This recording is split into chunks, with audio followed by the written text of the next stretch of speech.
In the last episode, we witnessed the weakening authority of the Emperor and his imperial state as the court and central government came under the influence of the powerful Fujiwara family.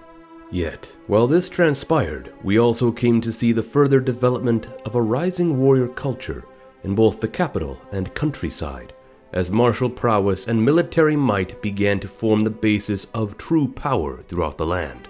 Now, as we work our way deeper into the Heian period, we will come to see a series of conflicts which will lay the great foundations for the dawn of warrior rule to come, as members of both the Taira and Minamoto families will fight throughout the Hogen and Heiji Rebellions, ushering in the rise of Taira no Kiyomori, one of the most significant and influential leaders of the age.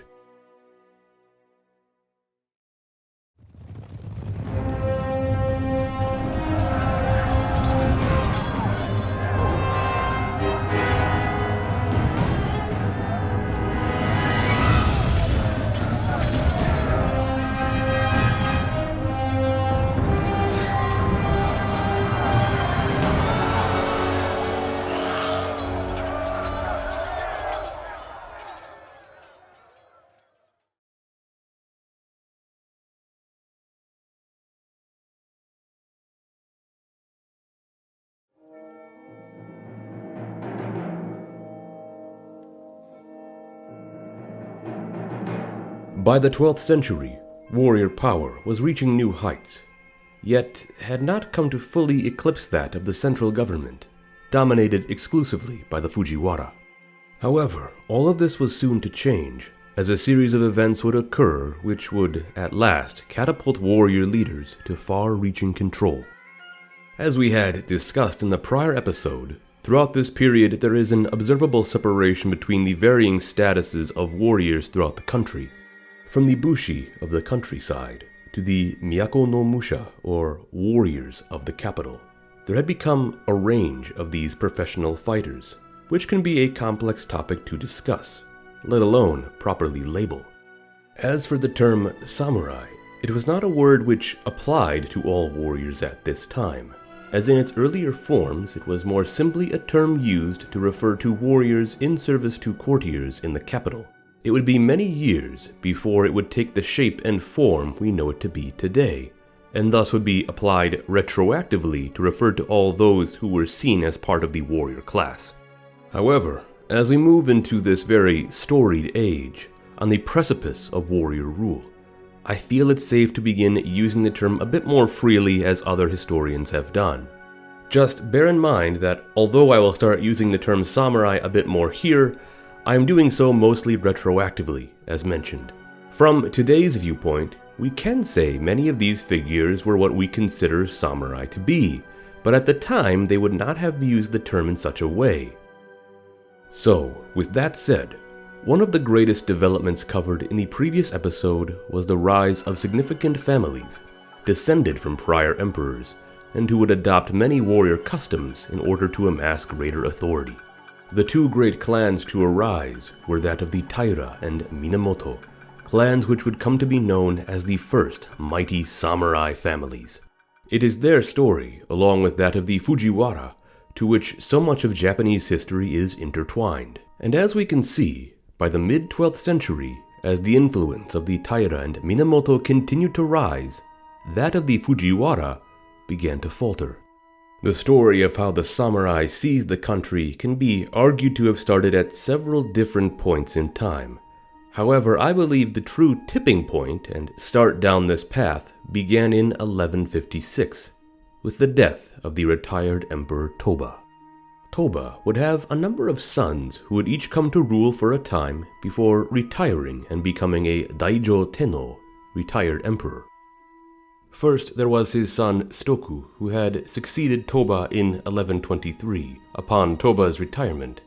Then there was Konoe, who took over after Stoku retired in 1142. And eventually, there was the most famous of them all, that of Go-Shirakawa, who ascended to the throne after Konoe's untimely death in 1155. It was at this time factions and disagreements were rising within not only the imperial court but also the imperial family. It was a common thing for retired emperors to go into seclusion in what was known as a cloistered government, or insei. It was here, after appointing their chosen heir, that retired emperors would act as guardians and still maintain significant control. No doubt this was a method which ensured stability within the imperial line for generations. However, it appears that Toba had not set things up in the best way he could have for his children. It is believed that his eldest son and first successor, Stoku, had not been well liked by Toba, and had been snubbed out of power. Thus, Stoku had been left to try to claw out some authority on his own. Later, when Goshirakawa rose to power in the aftermath of Konoe's death, it was not without criticism, as Stoku had desired for his son, Prince Shigehito, to ascend to the throne instead. Still, Stoku was denied. And after their father Toba had died a year later in 1156, brothers Stoku and Goshirakawa were in general opposition, squabbling over influence. Now, disagreement between members of the imperial family was one thing. However, it soon bled over into the factionalism that had also emerged within the court, as opposing members of the Fujiwara began to exploit the situation for their own aims. Feuding brothers Fujiwara no Yorinaga and Fujiwara no Taramichi had both been vying for power, and this tumultuous situation was the perfect opportunity for both sides to try to advance their position over the other. Thus, Fujiwara no Yorinaga began to heavily support that of Stoku, while Fujiwara no Taramichi backed Goshirakawa. Additionally, that of the prominent administrator Fujiwara no Michinori, otherwise known by his religious name Shinzei, would also back Goshirakawa. And of the Fujiwara involved, it would be Shinzei who would come to play an increasingly significant role in the years to come. But for now, in the immediate aftermath of Toba's passing, both sides began to scheme in the shadows, as Yorinaga worked quickly to gather support for Stoku, while Taramichi and Shinzei worked to gather allies to defend Goshirakawa. Tension began to brew rapidly, as rumors began to flow and both sides attempted to outmaneuver one another. On Stoku's side, they were able to rally notable warriors from both the Taira and Minamoto families to their cause. It is important to note that the warrior houses were not unified fronts either, as internal family rivalries also caused rifts to form, leading to a mix of supporters finding their way to both sides. Figures such as Minamoto no Tameyoshi, the head of the Kawachi Genji, and that of Taira no Taramasa, the uncle of the Taira clan head Taira no Kiyomori, stepped forth to fight for Stoku. With the support of significant military leaders such as these, Stoku posed a legitimate threat to Goshirakawa's control of the capital. However, on the opposite side, figures such as Taira no Kiyomori and Minamoto no Yoshitomo, who was the son of Tameyoshi, rallied to support Goshirakawa. This clash would come to be remembered as the Hogen no Ran, or Hogen Rebellion. On July 10th, just 8 days after the death of Toba, Stoku's forces gathered at the former Emperor Shirakawa's palace in the east of Kyoto. Their numbers were small, but they had hope that more would soon join their cause. Perhaps in hopes to catch their foes off guard, according to the Hogen Monogatari, one of the Minamoto leaders present on Stoku's side is said to have offered up the idea of conducting a night attack. It was here Minamoto no Tametomo supposedly said, "According to my experience, there is nothing so advantageous in striking down enemies as a night attack. Let Tametomo go now, while the heavens are not yet light, and press down upon Takamatsu Palace. If we set fire to 3 sides and secure the 4th, those fleeing the flames will be struck down by arrows. And for those who seek to avoid the arrows, there will be no escape from the flames." However, Fujiwara no Yorinaga was not so convinced and apparently denied Tametomo's plan, responding, "Tametomo's plan is crude, it lacks wisdom. This is the effect of his youth. Night attacks and such are suitable to private fights involving 10 or 20 men. But when the emperor and retired emperor contend for a whole nation, a night attack is unthinkable." Perhaps there is some truth to what Yorinaga said, but as not a military man himself, his mind was thinking not of strategy, but instead of implication, no doubt concerned how history would remember their takeover should they succeed. Yet while he shot down the notion of a night attack, their foes did nearly just that. As knowing that time may be of the essence, Shinzei allowed for Goshirakawa's forces to launch a full-scale assault against Stoku and Yorinaga at dawn the following morning. Bitter fighting ensued throughout the compound and surrounding area, as Stoku's outnumbered forces attempted to desperately hold every inch of their position. Soon, the palace was set ablaze, along with other strongholds. With fires raging throughout the city and Stoku's warriors in disarray, it was not long before the rebellion was utterly crushed. Severely injured, Fujiwara no Yorinaga would die several days later, while Stoku would eventually throw himself before the mercy of Emperor Goshirakawa, who would send him into exile in Sanuki province on the island of Shikoku. As for the military leaders who supported Stoku, their fate was far more grim. Taira no Kiyomori would behead his uncle Taramasa, and Minamoto no Yoshitomo would follow suit, doing the same to his own father, Tameyoshi, thus becoming the new clan head by the single swing of a sword. Apparently, Yoshitomo had tried his best to save the life of his father, yet Shinzei overruled him and ordered the execution of Tameyoshi regardless. Now, at face value, Emperor Goshirakawa and Shinzei had won the conflict. Yet in actuality, something much more disastrous to their authority was now put in motion. They had not single-handedly won on their own, but had only succeeded through the assistance of leading warriors who were willing to fight in the emperor's name. The end result was that the Taira and Minamoto came into a new understanding of how far-reaching their power could truly be as the greatest warrior houses. Jonathan López-Vera perhaps describes the situation the best in his book on the history of the samurai. Both samurai families were rewarded for helping the emperor, although in a rather discreet way, given that, for the court, they were nothing more than simple servants doing what they were ordered to do. Perhaps the greatest reward the samurai obtained was the knowledge that they now had the real power to decide who governed the country, and it was only a matter of time before the most opportune moment to use it would appear. In the aftermath of the Hogen no Ran, Kiyomori was named the governor of Harima province, while Yoshitomo was rewarded with the prominent warrior position of Sama no Kami by the court. Now, there has been some rumor and speculation over the years that Yoshitomo was dissatisfied with his reward, perhaps viewing it as lesser than what Kiyomori received.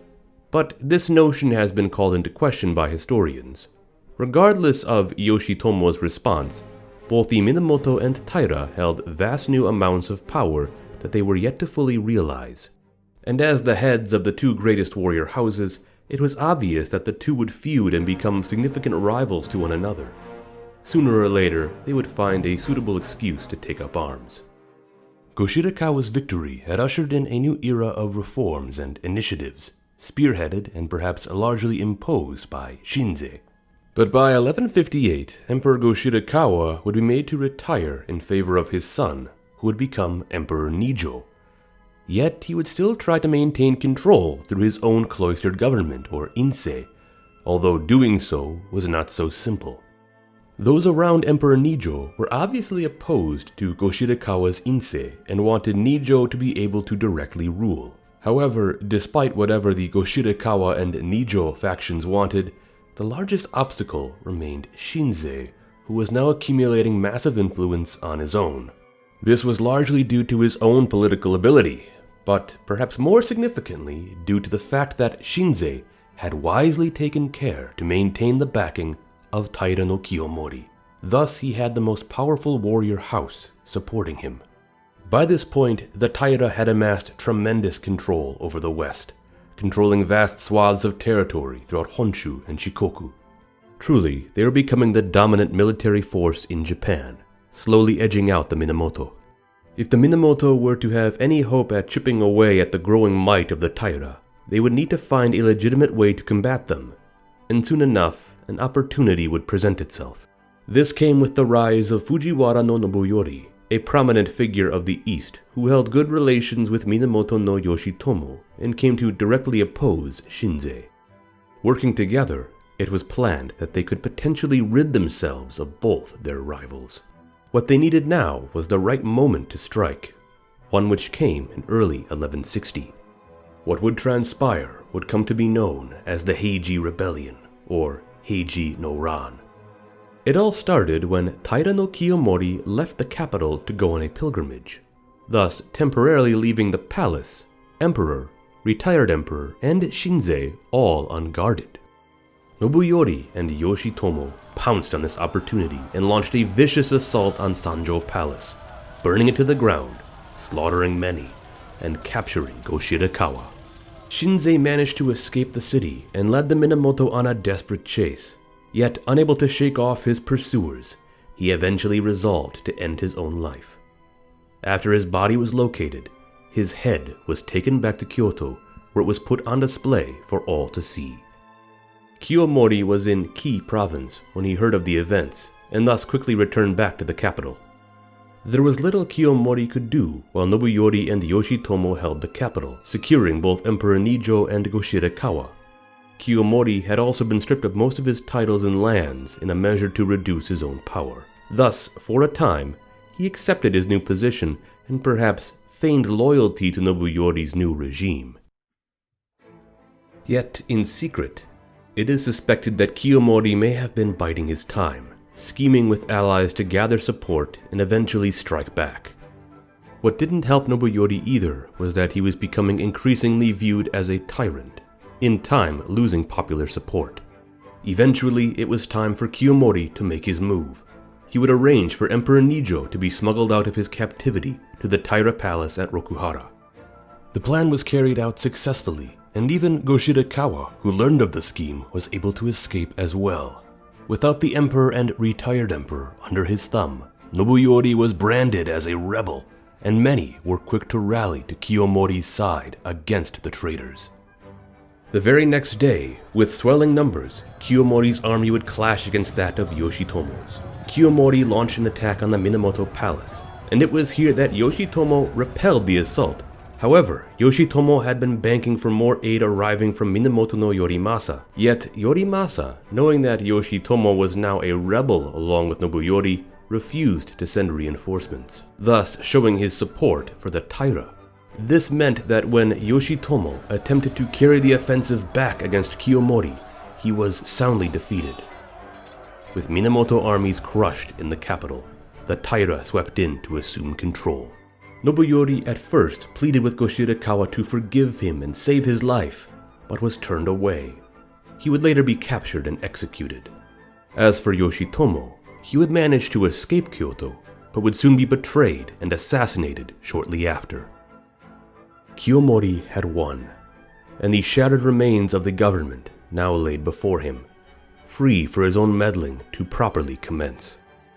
Now, it should be noted that there has been some speculation regarding Kiyomori's direct involvement in the Heiji no Ran. While one side has painted him as just someone caught in the midst of the conflict, another paints him as perhaps its main instigator.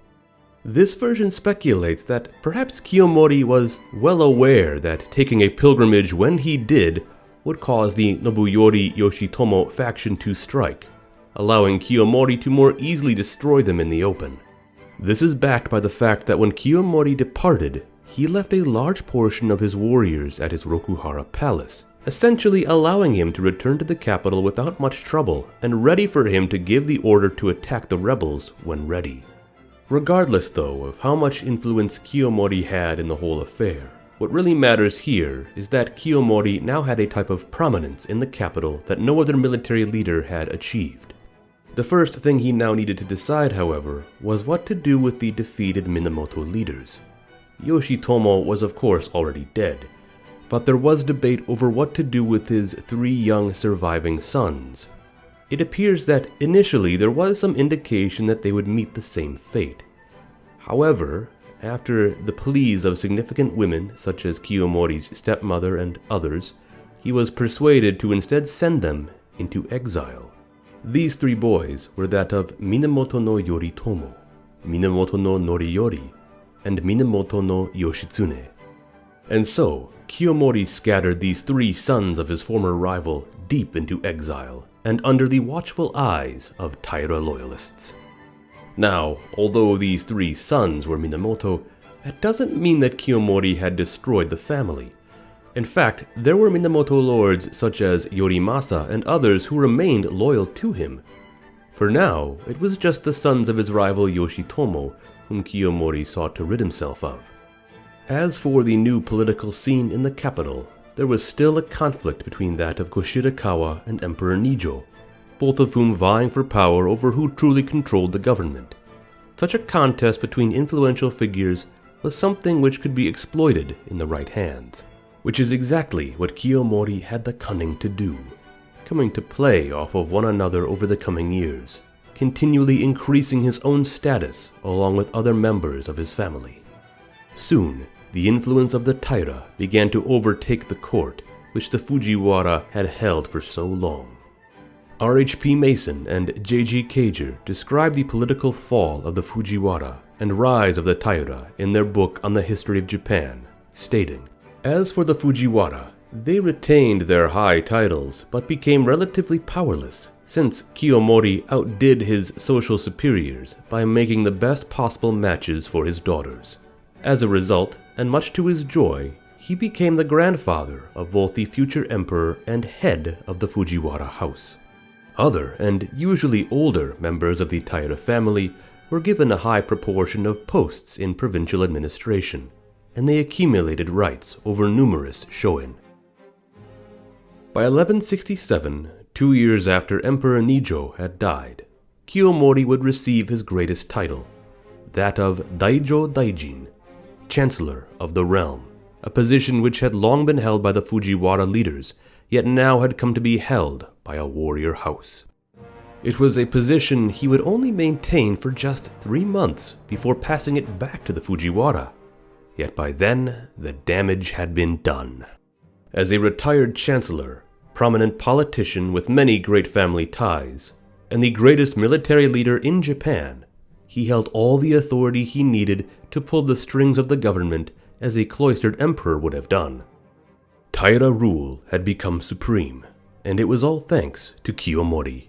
For now, the samurai had essentially taken control of Japan, and they would not let go for roughly 7 more centuries.